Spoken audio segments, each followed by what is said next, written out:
sintonia, troca de experiências e um bate-papo descontraído sobre o espiritismo na sua manhã. Deusa Nogueira explica a mediunidade no nosso dia a dia. Começa agora, na sua Rádio Rio de Janeiro, o programa Conversando sobre Mediunidade.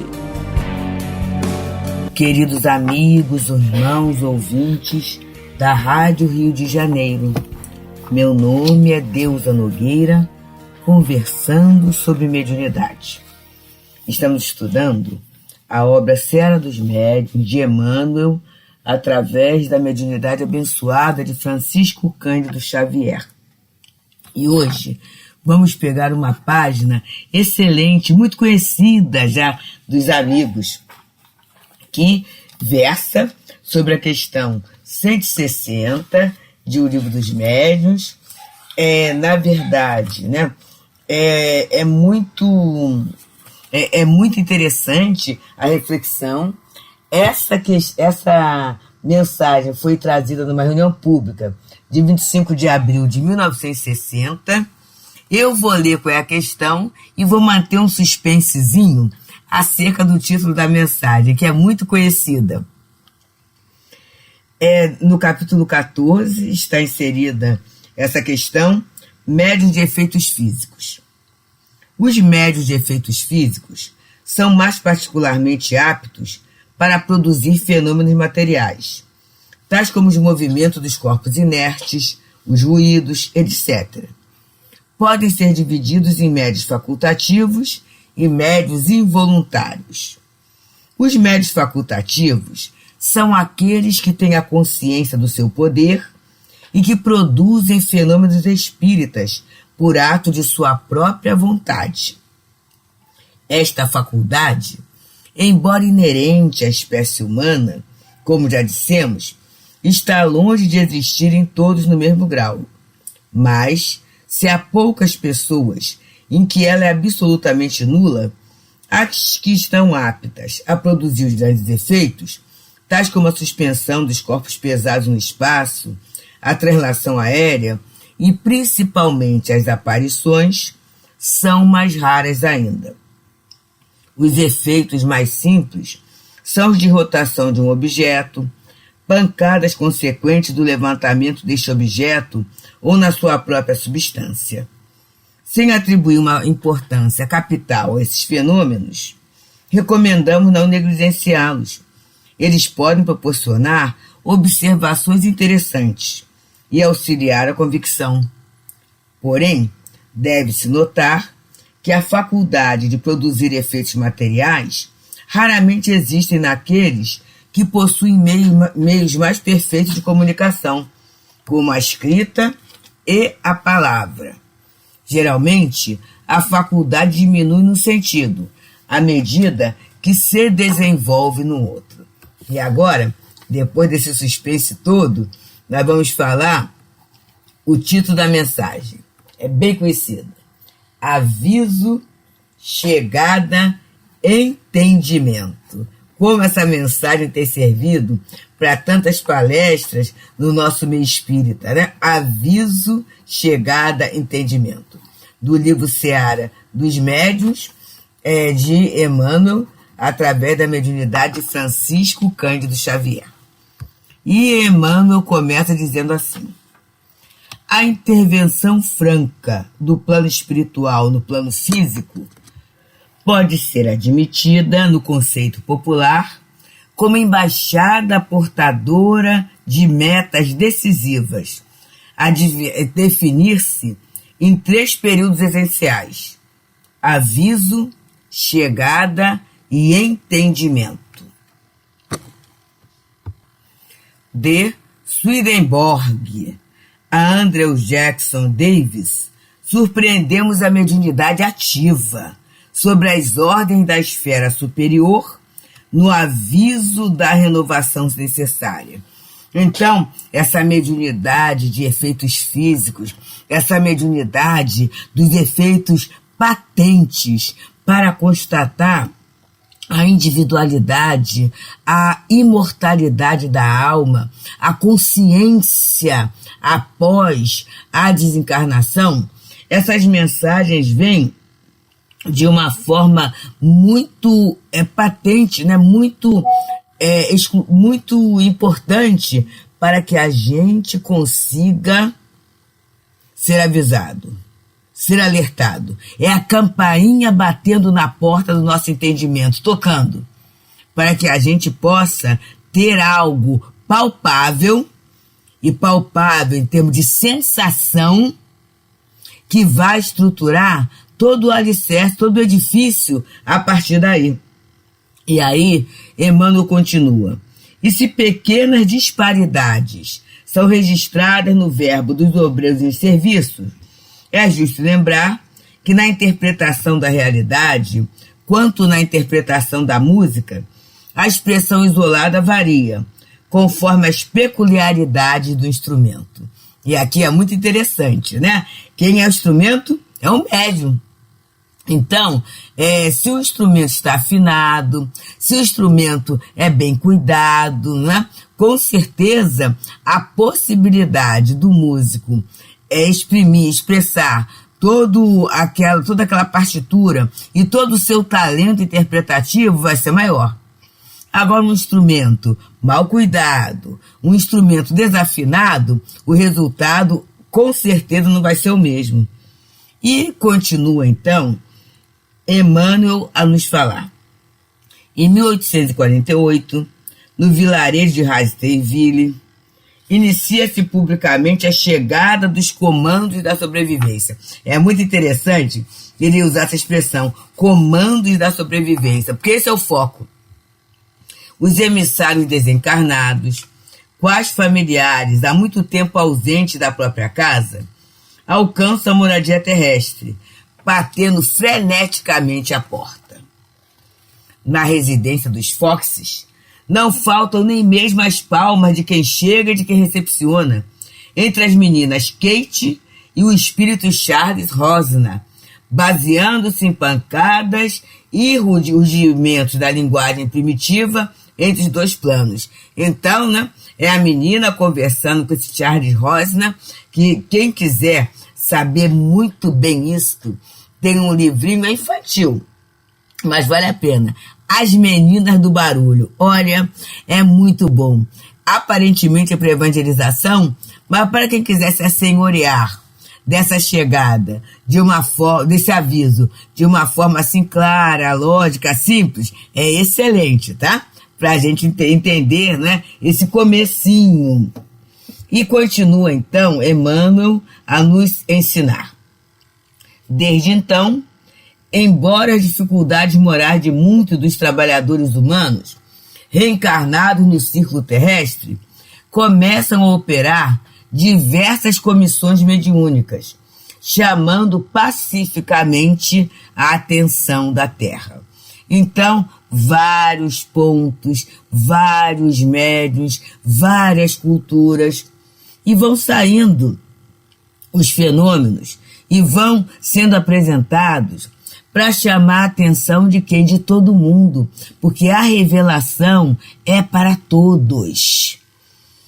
Continua Emmanuel nos falando. Os fenômenos físicos, por Daniel Dungas Home e pelos irmãos Davenport, por Florence Cook e por Eusápia, tanto quanto através de outros medianeiros, falam a aristocracia do poder e da inteligência, em palácios e laboratórios, agitando os salões de lazer e as preocupações da imprensa. Por quê? Esses fenômenos começam a chamar a atenção da classe culta. A classe culta como quem quer aprender ou quem quer desmascarar, ver a veracidade ou não do fenômeno. E a classe rica também, muitas vezes querendo ter mais um instrumento de diversão, apresentar alguma coisa diferente, que possa divertir os seus convidados, que possa tirar o tédio das suas noites, dos seus salões aristocráticos. E a imprensa, como sempre, correndo para noticiar. É um fato, é uma novidade, vamos trazer para vender jornais, né, para levantar a opinião pública, para fazer uma movimentação diferenciada diante daquela sociedade em que aconteceu ou daquela outra em que é reportado, é citado. E isso tudo gera, uma movimentação dentro do pensamento coletivo. E esse é o objetivo da imprensa, né? Movimentar. Muitas vezes, uma movimentação de forma tendenciosa e até cruel. Mas outras vezes, essa movimentação, né, mesmo sendo de uma forma tendenciosa e cruel, sempre existe aquelas pessoas que pensam, que têm o bom senso, que analisam, que vão procurar o fundo de verdade. E assim, paulatinamente, as situações vão se completando, vão melhorando, vão se concluindo, né? Vão fazendo um corpo. E continua Emmanuel colocando: aos ruídos da visitação invisível, misturam-se os ruídos da opinião. Porque é assim, queridos, como a gente gosta de falar e comentar, né? É do nosso estilo mesmo. A gente comenta, a gente fala. Agora, então, através de redes sociais, a gente comenta, a gente encaminha, a gente acrescenta, a gente faz muita coisa. E essa muita coisa, né, parece, num primeiro momento, que é tudo negativo, mas não é. A gente aprende através da experiência. Então, estamos experimentando. E estamos, muitas vezes, por sermos rebeldes, pagando na própria pele e vendo na nossa própria vida os abusos das informações e das desinformações, quando, por exemplo, a gente veicula uma fake news, né? A gente coloca alguma coisa que vai deixar o outro em inquietação. E é claro que ninguém fazendo mal fica bem. Então a gente vai aprendendo. A gente vai aprendendo a viver, vivendo, né? Mas não podemos esquecer nunca da bondade de Deus, da direção espiritual na vida planetária. Estamos falando particularmente do planeta Terra, mas é em todo o universo. O universo ele não vive desgovernado. Há um governo sério, um governo previdente, né? Um governo leal, que mantém essa ordem universal. E aí, os nossos ruídos de opinião vão baixando, vão sendo aplacados um tanto, porque eu começo a abrir a minha audição para algo diferenciado, superior e melhor, porque esse é o caminho. E, falando em caminho, é pelos caminhos, pelas ondas amigas da Rádio Rio de Janeiro, que estamos conversando sobre mediunidade. Sempre agradecidos por esse espaço, pelo carinho dos ouvintes, né? Pelo acompanhamento dessa espiritualidade junto a todos nós. E a gente sempre pede, vamos, dentro dos nossos recursos, ajudar essa rádio. Ajudar essa rádio a manter-se no ar. Agora, então, com o aplicativo está uma beleza. Quantas vezes, ao invés de se estar mandando mensagens ou inquietações, a gente pega lá no nosso smartphone, no nosso celular, o aplicativo da rádio, e a gente está vendo pessoas que não conseguiam acessar pelo seu rádio, pelas suas mídias normais, com muita facilidade agora, né? Porque a nossa rádio é digital.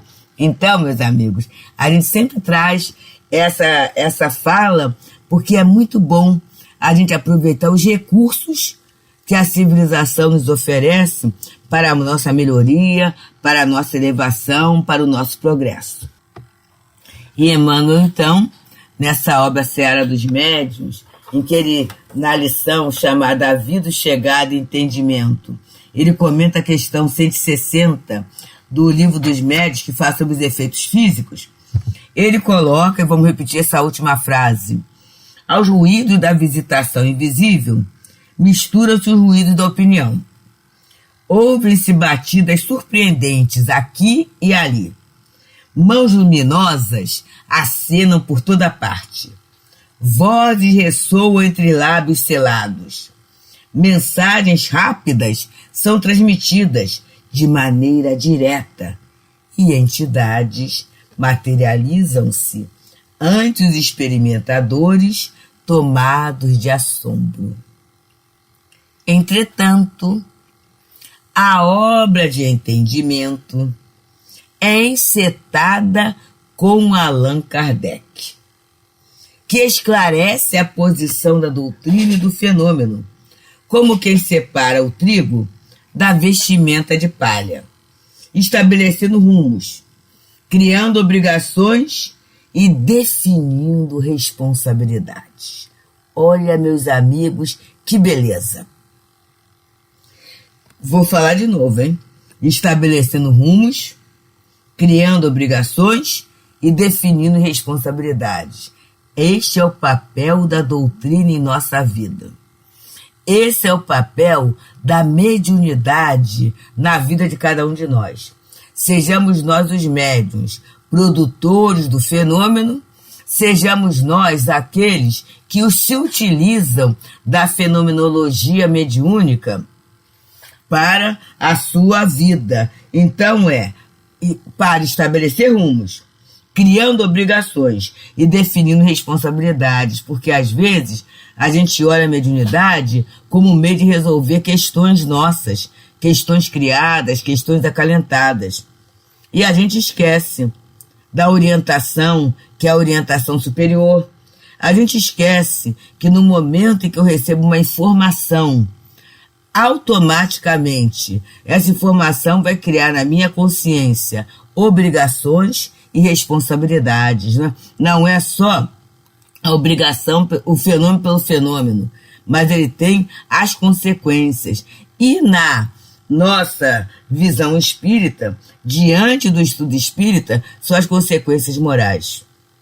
Os espíritos não vêm fazer teatro, eles não vêm para nos divertir, eles não vêm também para colocar o médium num patamar ou num papel que não é o dele, não.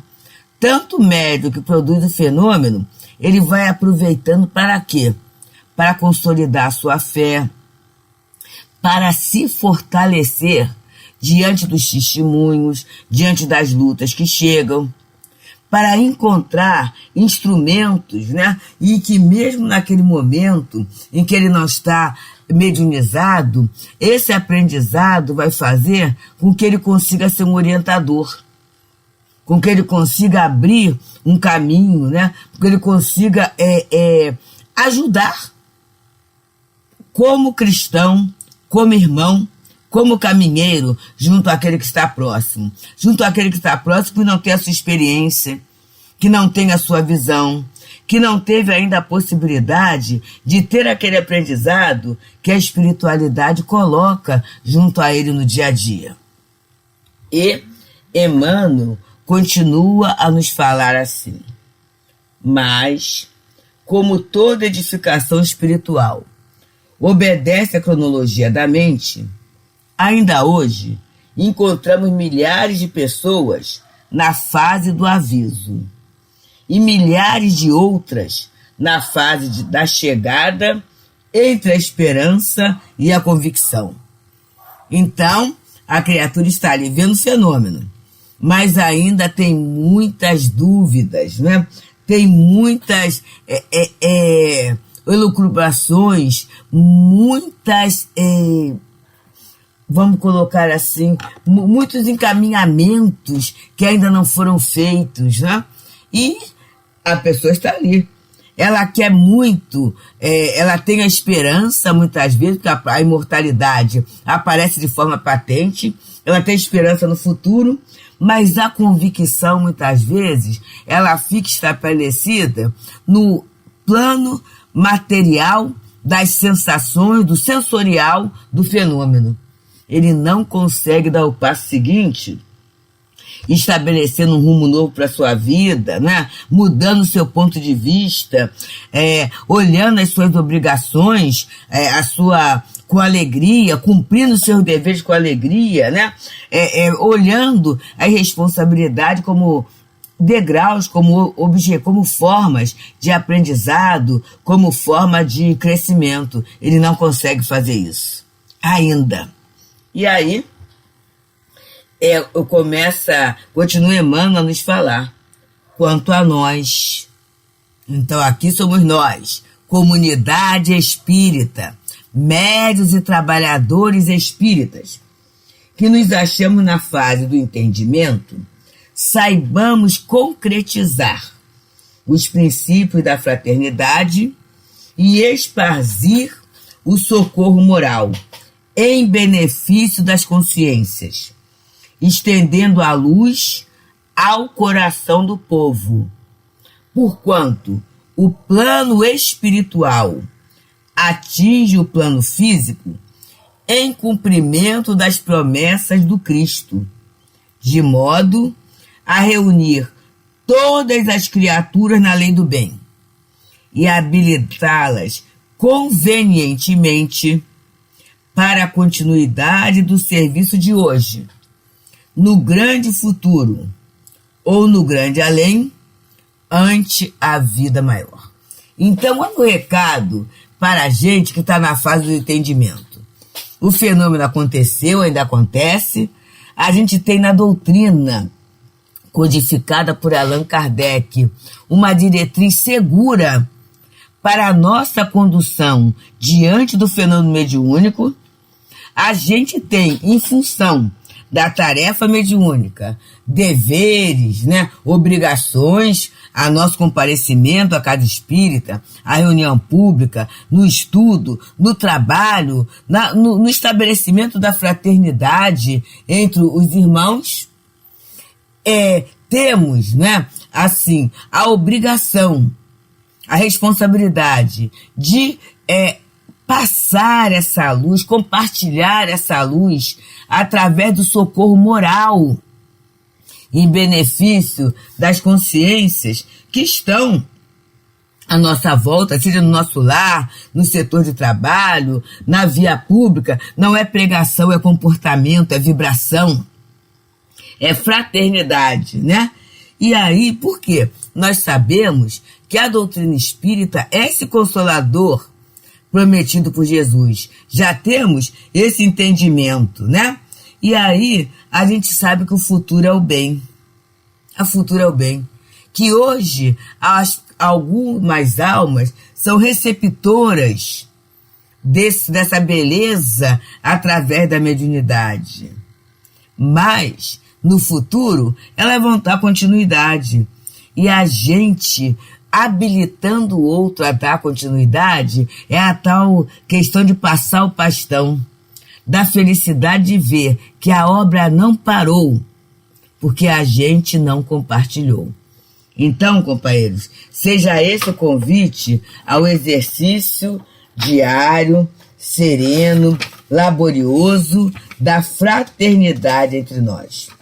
Que as bênçãos recebidas através do fenomenologia mediúnica, a própria codificação, que é fruto da fala dos Espíritos junto a nós, possa ser alento, possa ser estímulo, possa ser força para que possamos superar todas as dificuldades e nos mantermos fiéis e serenos na palavra, no pensamento, na atitude cristã, renovando o nosso próprio íntimo, passo a passo, e compartilhando esse desejo de renovação, esse desejo de evolução, de progresso e melhoria com aqueles que convivem conosco, que passam pelo nosso caminho. Que possamos pensar e fazer com muita paz. Deusa Nogueira explica a mediunidade no nosso dia a dia. Programa Conversando sobre Mediunidade.